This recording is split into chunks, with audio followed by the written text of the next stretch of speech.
आज सुबह केदारनाथ धाम में पैर रखने की जगह नहीं बची और ठीक इसी वक्त बद्रीनाथ में एक ऐसी लाइन लगी है जो 300 से 400 मीटर लंबी हो चुकी है। तो दोस्तों, आखिर क्यों आज अचानक इतनी भीड़ उमड़ पड़ी दोनों धामों में, और क्या वजह है कि श्रद्धालु आज केदारनाथ मंदिर के दर्शन के बाद सीधे बाबा काल भैरव के मंदिर की ओर जाते नजर आए। इसके पीछे एक मान्यता छुपी है जो शायद आपको पता नहीं होगी दोस्तों, तो वीडियो को अंत तक जरूर देखिएगा, क्योंकि आखिर में मैं आपको बद्रीनाथ जाने वाले के लिए एक बहुत जरूरी सेफ्टी टिप दूंगा दोस्तों। चलिए शुरू करते हैं। राधे राधे दोस्तों, जय श्री केदारनाथ धाम से मैं राहुल, जहां आपको मिलती है केदारनाथ धाम और चारों धामों की लेटेस्ट अपडेट और खबरें। आज तारीख हो चुकी है 9 अगस्त 2026 रविवार का दिन। और दोस्तों, आज की रिपोर्ट थोड़ी खास है इसलिए क्योंकि आज रविवार है और कल सोमवार है, यानी भोलेनाथ का दिन। इसी वजह से आज केदारनाथ धाम में कांवड़ यात्रियों और भक्तों की संख्या काफी तेजी से बढ़नी शुरू हो गई है। चलिए सीधे चलते हैं ग्राउंड पर और देखते हैं आज का पूरा हाल।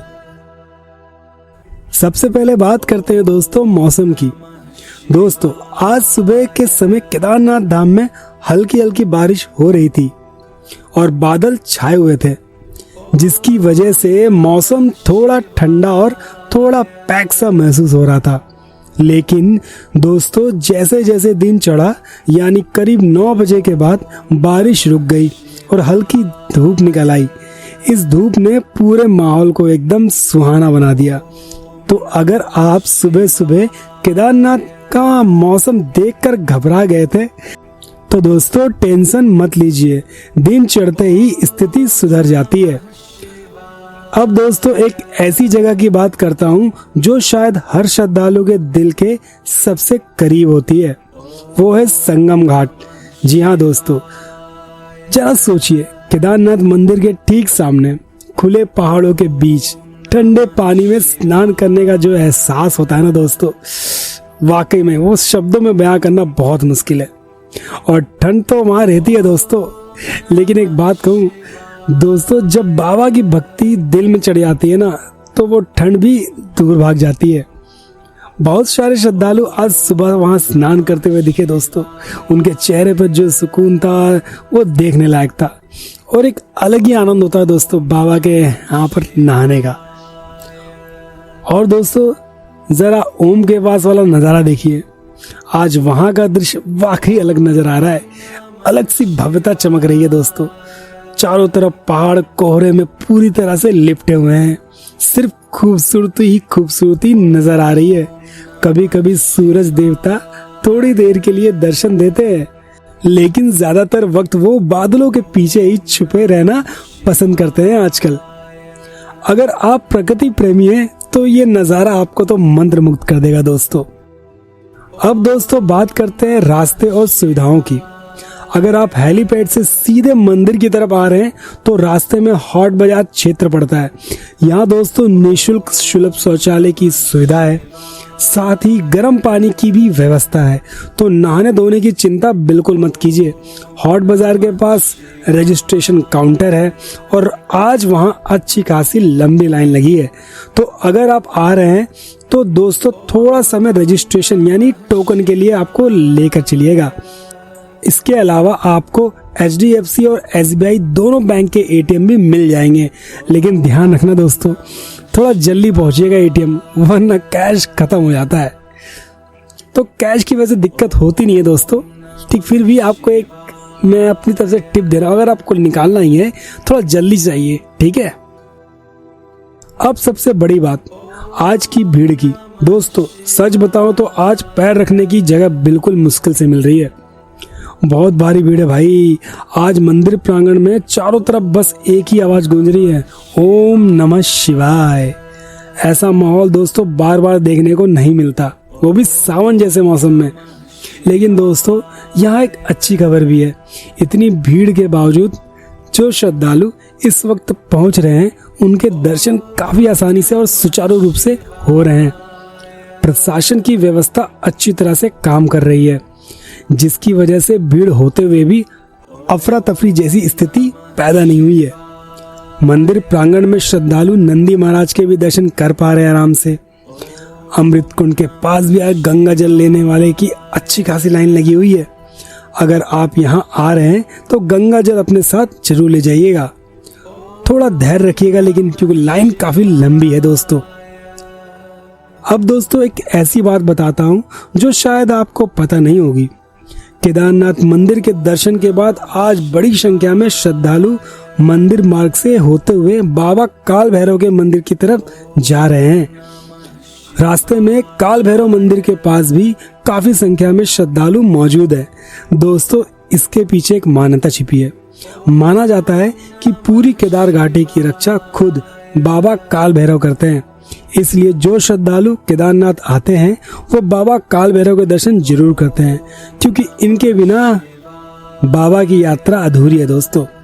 तो अगर आप केदारनाथ आ रहे हैं दोस्तों तो सिर्फ मुख्य मंदिर तक सीमित मत रहिएगा, काल भैरव के दर्शन भी जरूर कीजिएगा। तो दोस्तों यह थी आज केदारनाथ धाम की पूरी तस्वीर। सुबह हल्की बारिश, दिन चढ़ते ही धूप निकल आई, भारी भीड़ है लेकिन सुंदरता ही सुंदरता बिखरी हुई है चारों तरफ।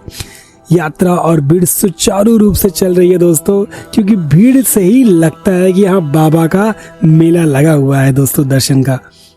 और दोस्तों दर्शन बहुत भव्य रूप से हो रहे हैं। आराम से समय बिता रहे हैं अंदर, और आराम से इसका जो समय है दोस्तों वो 12 से 1:30 बजे तक का कर दिया गया है। ठीक है, तो अभी आप आराम से शक्तिपीठ यानी कि स्पर्श वाले दर्शन आराम से कर सकते हैं दोस्तों। अब चलते हैं दोस्तों बद्रीनाथ धाम की तरफ, जहाँ का हाल कुछ अलग ही रंग दिखा रहा है। बद्रीनाथ धाम में आज हल्की हल्की ठंड महसूस हो रही है। और दोस्तों दोपहर के समय यानी करीब 1 बजे से 1:30 बजे के आसपास बारिश होने की संभावना भी बनी हुई है। कभी कभी चारों तरफ बादल और हल्की धुंध भी छाई रहती है। लेकिन दोस्तों राहत की बात यह है कि पिछले कुछ दिनों से यहाँ भारी बारिश नहीं हुई है। बारिश हो रही है जैसे कि आपने मेरे पिछली वीडियो में देखा था, लेकिन जिस तरह की बारिश की आशंका बनी हुई थी वैसी बारिश अभी नहीं हुई है, जिसकी वजह से रास्ते अभी तक साफ हैं। कहीं थोड़ी बहुत लैंडस्लाइड है दोस्तों, छोटी मोटी दिक्कत जो सामने आती है, लेकिन इसको हमारी SDRF और NDRF की टीम मिलकर उसको सही कर देती है और दुरुस्त कर देती है। मुश्किल से मुश्किल 1 या 2 घंटे का समय लगता है दोस्तों, और यात्रा दोबारा सुचारू रूप से चल पड़ती है। तो आप रास्तों की टेंशन बिल्कुल ना लें, और इतना जरूर कि रास्ते में थोड़ा बहुत ट्रैफिक मिल सकता है दोस्तों।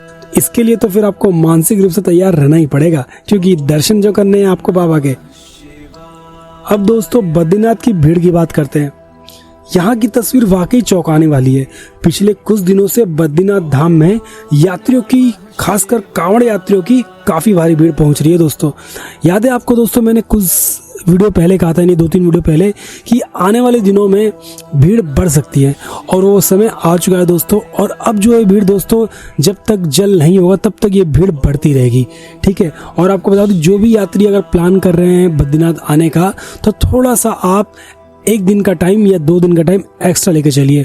हो सकता है आपको ट्रैफिक मिले, ठीक, तो मौसम का समय है, तो हो सकता है कहीं से कुछ लैंडस्लाइड की खबरें आ जाए, जिसकी वजह से आपको थोड़ा समय लग सकता है। मंदिर के दर्शन के लिए आज लगभग 300 से 400 मीटर लंबी लाइन लगी हुई है।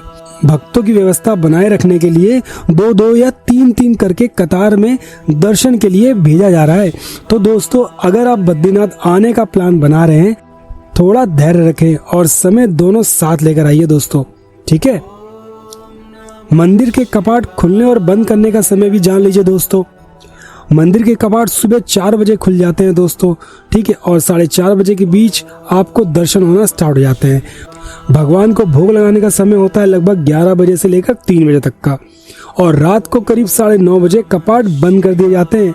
तो अपनी यात्रा की प्लानिंग इसी हिसाब से कीजिएगा दोस्तों। अब दोस्तों अगर आप बद्रीनाथ आ ही रहे हैं तो आसपास की खूबसूरत जगह भी जरूर एक्सप्लोर कीजिएगा।